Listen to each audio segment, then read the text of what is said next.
Comunidad, les comparto esta nueva historia que amablemente nos han hecho llegar a través de la página, en donde esta suscriptora nos cuenta de un terrorífico y muy lamentable suceso que vivió en los años 90 en la colonia Cantera, esto en la hoy alcaldía Gustavo Amadero, en la Ciudad de México, en donde ella nos cuenta que ¿para qué les cuento de más?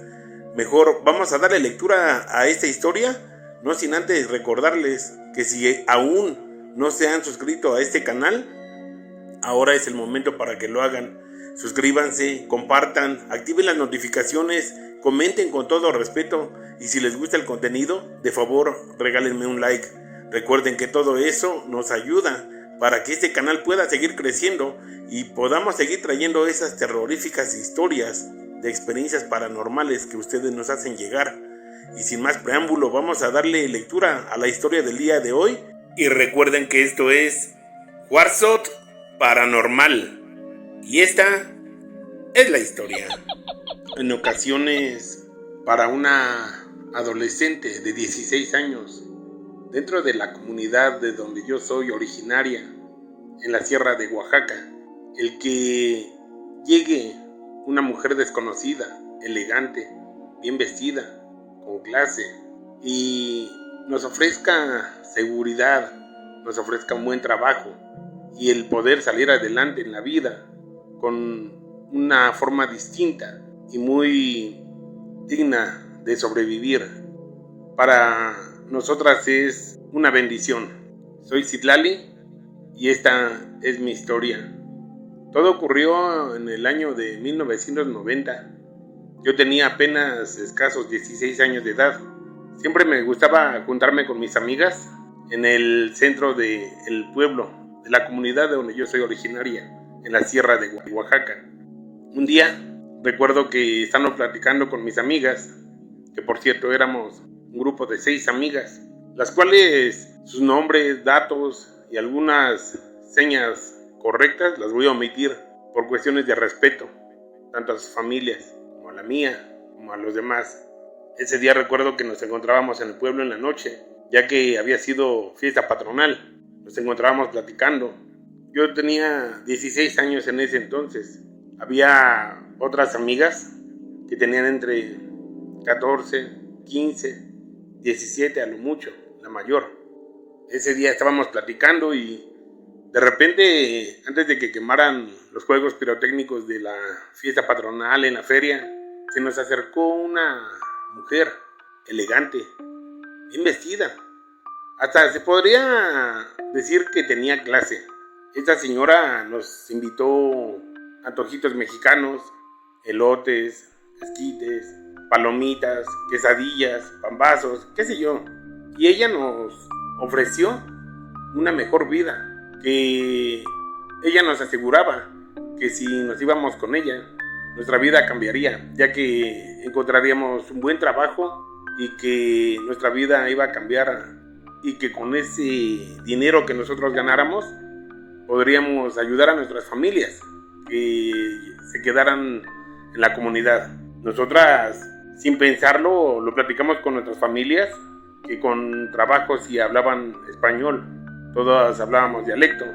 Nosotras, porque íbamos a la escuela, hablábamos un poco más el español. Nuestras familias casi no lo hablaban, más que puro dialecto. Al platicar con nuestras familias y al exponerles lo que esta señora nos había dicho, nuestras familias aceptaron, dándonos el permiso. Éramos un grupo de 6 amigas las que aceptamos acudir con la señora.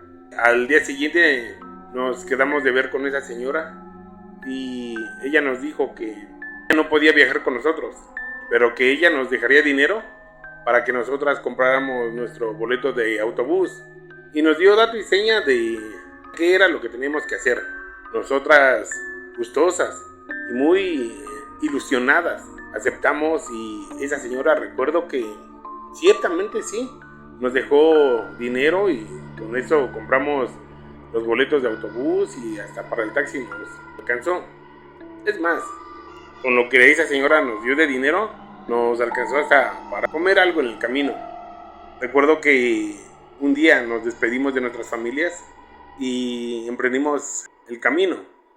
Recuerdo que al llegar a la terminal muy conocida como la central camionera de la Tapu, esto cerca del Metro San Lázaro, Distrito Federal, hoy Ciudad de México. Ahí tomamos un taxi que le pedimos de favor que nos llevara a la colonia Cantera, muy cerca del Metro Martín Carrera, y todo ese rumbo era conocido prácticamente como Martín Carrera. De hecho, todos le nombraban el cerro de Martín Carrera, solo que no sé, hasta hoy no entiendo por qué luego le llamaban Cantera. Creo que así es la colonia. Llegamos justamente ahí a Cantera, ahí en Martín Carrera, y ahí nos esperamos. Ella nos dijo que esperáramos a que cayera la noche, que fuéramos a un pequeño restaurante que estaba a unos 20 o 30 pasos de ahí de donde estábamos paradas. Nosotras, emocionadas, acudimos, y lo que nos sorprendió fue de que en ese restaurante donde entramos, que era una especie así como de restaurante familiar, nos atendieron muy bien. Nos dijeron que sabían de lo que estábamos hablando, que ellos conocían a la señora a quien le llamaremos señora Tomasa, ya que no puedo decir datos algunos y correctos de estas personas que estuvieron involucradas, pero esa gente nos dijo que sí la conocían, y de hecho nos dieron de comer muy bien, nos atendieron de maravilla y nos trataron excelentemente. Casi eran las 11, que ya iban a cerrar ese restaurante, que nos dijeron que si queríamos que esperáramos en la otra calle, a espaldas de ese restaurante, que ahí llegaría la señora Tomasa. Nosotras obedecimos, y con todo y nuestras maletas, que por cierto todo llevábamos en cajas de cartón, nos fuimos a la calle siguiente, justamente ahí donde nos indicaron que esperáramos a la señora Tomasa. Fue hasta las 11:30 de la noche, casi las 12, cuando llegó la señora Tomasa. Cabe mencionar que desde donde estábamos paradas nosotras, que ciertamente era del lado izquierdo, había una escuela. No sé si era escuela primaria, secundaria, no lo recuerdo bien, ya que aunque viví varios tiempo ahí, no alcanzo a recordar bien ese tipo de detalles. Recuerdo que había muchos árboles. En la esquina, que era una especie como de cuchilla, había una tienda de un señor gay, y ese señor nos decía simplemente que tuviéramos cuidado, que no nos confiáramos de la señora Tomasa, pero no nos decía más. Nosotras esa noche, cuando vimos a la señora Tomasa, no vimos de dónde salió ni cómo llegó ahí, pero se apareció enfrente de nosotros y nos abrazó. Pero su cuerpo se sentía muy caliente, demasiado caliente. Nosotras nunca nos imaginamos a algo raro, nunca desconfiamos, puesto que la señora hasta ese momento se había portado excelente persona con nosotras. Ella nos empezó a dar la vuelta a cada una de nosotras, vio que éramos 6 amigas y nos dijo: creo que me saqué la lotería con ustedes, muchachas. Vengan para acá, síganme. De ahí nos llevó a una casa, que recuerdo que la entrada era así como bajando escalones cuando entrábamos al zaguán de esa casa, y nos llevó a unos cuartos que se veían no muy elegantes ni muy acomodados. Un catre, una pequeña estufa y nada de televisión, pero en esos cuartos ella nos decía que nos podíamos quedar todas en ese cuarto, o podíamos agarrar un cuarto cada quien, que en cada cuarto había una cama, según decía ella, pero nosotras bien sabíamos que se trataba de un catre solamente, con una especie de colchoneta y un par de cobijas. Nosotras desde ahí empezamos a notar algo de raro, pero resulta que la señora Tomasa, desde ahí empezó nuestro tormento, nuestro martirio, porque de día la señora Tomasa nos mandaba a trabajar, a vender botana, Llevábamos cacahuates de varios tipos, japoneses, enchilados con cáscara, salados, pepitas, tasajo enchilado, y eso nos ponía a vender de día. Nos decía que pues teníamos que acabar todo lo que estaba en las canastas, y eso no lo vimos de mal. Todas empezamos a trabajar y ella nos dio una ruta a cada quien, y de hecho un hombre que llegaba ahí en un coche viejito nos llevaba a todas a puntos diferentes, ahí en Martín Carrera, en Tepeyac, Linda Vista, Indios Verdes, en la Gabriel Hernández, en varias partes. Pero por la noche cuando llegábamos teníamos que llegar sin nada de producto, sin nada. Y de hecho, si acabábamos rápido, teníamos la obligación de regresar a la casa con doña Tomasa para rellenar más la canasta con botanas y salir a seguir trabajando. Pero ya en la noche, entre 10:30, 11 de la noche, nos llevaba a un negocio de ella, que era una especie como de bar, bordel, donde servían bebidas alcohólicas. Había muchos hombres ingiriendo bebidas alcohólicas, drogándose. Y de ahí la señora Tomasa nos decía que nosotras teníamos que ser amables con esos hombres, y atenderlos, llevarles las bebidas, y si alguno de ellos quería que alguna de nosotras se sentara a su lado y bebiera con él, pues teníamos que hacerlo. Lógico, estos hombres que pedían ese servicio tenían que pagar más dinero. Pero ustedes se preguntarán, ¿por qué cuento todo esto si no tiene nada de terror, ni de miedo, ni de pánico? He escuchado muchas historias de los videos de este canal y me pareció interesante el enviarte mi historia, porque el miedo, el terror, el pánico, el suspense, la desgracia apenas van a continuar aquí en mi relato. Bueno, mira, resulta que nosotras, después de que atendíamos a esos hombres, y esos hombres pagaban por un servicio sexual, pues teníamos que irnos con esos hombres, y ellos nos hacían suyas.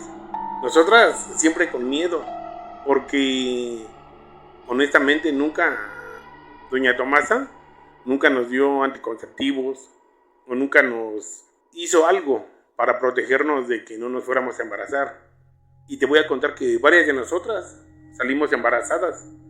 Pero cuando le decíamos a doña Tomasa decía que no nos preocupáramos, que podíamos quedarnos con los bebés, o que si queríamos ganar más dinero, que ella podía darlos en adopción, y que de ahí podíamos ganar más dinero. Nosotras, por todo lo que doña Tomasa nos decía, el miedo, el pánico que nos imponía, nosotras aceptábamos, porque de hecho siempre estábamos vigiladas por 2 de los hombres que trabajaban con ella, siempre, y ese miedo nos cegó totalmente.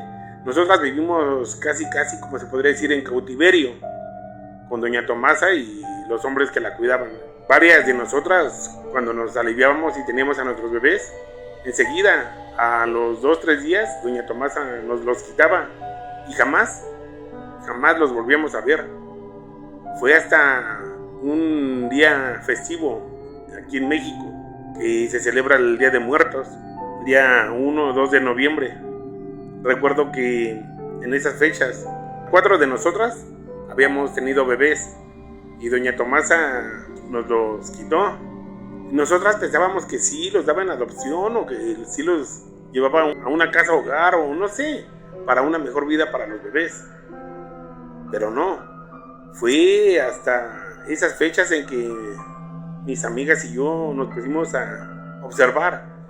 Ya teníamos tiempo viviendo ahí con doña Tomasa y ya sabíamos movernos en lo que era el Distrito Federal, hoy Ciudad de México. Ya conocíamos gente, ya sabíamos entender más, sabíamos hablar más, ya éramos un poco más liberales e independientes, ya conocíamos más de lo que estábamos viviendo.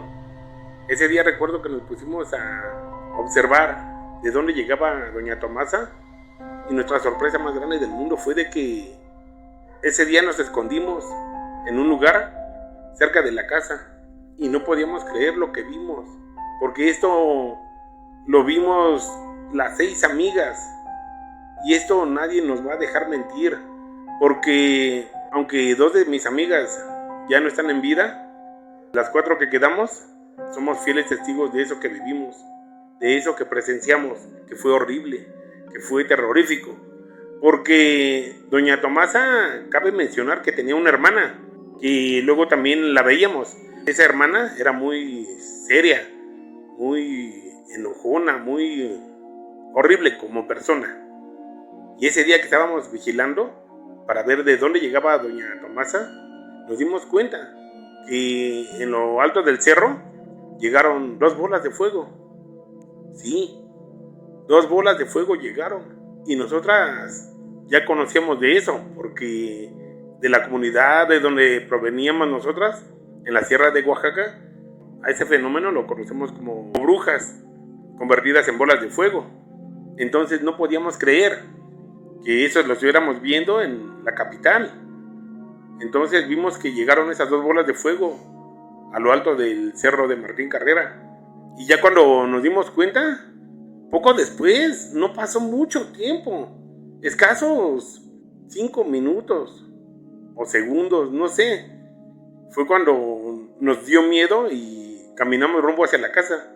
Pero nuestra sorpresa fue de que ya estaban ahí enfrente de nosotros esas 2 cosas, esas 2 brujas horribles que se reían de formas horrendas y nos decían cosas que no entendíamos. Pero ahí nos dimos cuenta que esos 2 seres que vimos, esas 2 brujas, se trataba de doña Tomasa y su hermana. ¿Y para qué hicimos eso? Cuando nos metimos a la casa corriendo, enseguida entró doña Tomasa. Su hermana iba detrás de ella. Nos dijeron que habíamos descubierto su secreto y que por ello ya no íbamos a salir vivas de ese lugar. Nos empezaron a hacer una especie como de ritual para ofrendar nuestras almas al maligno, a su maestro, como ellas le llamaban. Y nos confesaron que los bebés que habíamos tenido jamás fueron dados en adopción. Que todos los bebés que habíamos tenido, ellos se los habían dado como regalo y en ofrenda a un ser maligno, a un demonio. Y que esto lo hacían siempre para tener más poder, más fuerza, más juventud. Y ciertamente sí, recuerdo que doña Tomasa, supuestamente en ese entonces, a sus 80 años de edad, se veía muy joven. Se veía como una señora de unos 40, 45 años a lo mucho. Y su hermana, no se diga. Pero sus miradas, su forma de ser, su caminar, todo eso las delataba. Nosotros nunca nos habíamos puesto a pensar de cómo llegaban allá a la sierra de Oaxaca, hasta esa noche que nos confesaron que su hermana de doña Tomasa nos dijo: muchachas estúpidas, ¿no se dieron cuenta desde el principio quiénes éramos y cómo éramos? ¿Nunca se preguntaron por qué nosotras no viajamos con ustedes? Si nosotras no teníamos un auto que nos anduviera moviendo o gente con nosotras que nos anduviera acompañando. En realidad sí que son indias y estúpidas. Así nos dijo doña Tomasa y su hermana. Ahí fue donde nos confesaron que a nuestros bebés que habíamos tenido, que no voy a mencionar cuántos bebés fueron y cuántos bebés esas 2 brujas miserables asesinaron cruel y despiadadamente, ofrendándoles sus pequeñas almas a el maligno, a su demonio que les daba fuerza, poder y juventud. Pero fue hasta unos días después que decidimos separarnos e irnos, porque habíamos conocido a una persona que también trabajaba en las ciencias ocultas en la colonia Gabriel Hernández, muy cerca de donde vivíamos con doña Tomasa. Y recuerdo que esa señora nos dio una mano de amistad y ella nos había alertado de lo que posiblemente nos estaba pasando. Y ciertamente sí, así como esa señora nos lo había dicho, así fue. Eso nos llenó de angustia, no sin antes sentir el miedo, el terror, el pánico, la desesperación de lo que la señora Tomasa, o la bruja, que se decía llamar Tomasa, y su hermana, nos habían hecho. Esto fue algo que marcó nuestras vidas por siempre y para siempre, y que hoy, a ya mis un poco más de 40 años de edad, me sigue doliendo nada más de recordarlo, y sigo temblando cuando cuento esta historia. Realmente no sé si va a haber un final o cómo voy a terminar mi vida, pero cabe mencionar que ni mis amigas ni yo jamás volvimos a regresar a nuestra comunidad, a la Sierra de Oaxaca. 2 de mis amigas fallecieron hace ya unos 10 años y las 4 que sobrevivimos quedamos marcadas para siempre. Nada más de pensar en esos terribles sucesos y terribles momentos terroríficos que vivimos al haber sido esclavas y víctimas de las brujas de Martín Carrera, que hoy, en la actualidad, no sé si aún sigan haciendo de las suyas o no, si sigan haciendo daño o no, pero créanme que jamás volvimos a regresar ahí al cerro de Martín Carrera, mucho menos ahí a la colonia de Cantera, o como se llame, ahí donde fuimos víctimas, fuimos presas de los terribles actos y terroríficos eventos que hacía doña Tomasa con nosotras. Esto no sé si algún día lo voy a poder olvidar, y mis amigas también, o es algo que nos va a acompañar para el resto de nuestras vidas. Soy Citlali, de la Sierra de Oaxaca, y esta fue mi historia. Muchas gracias.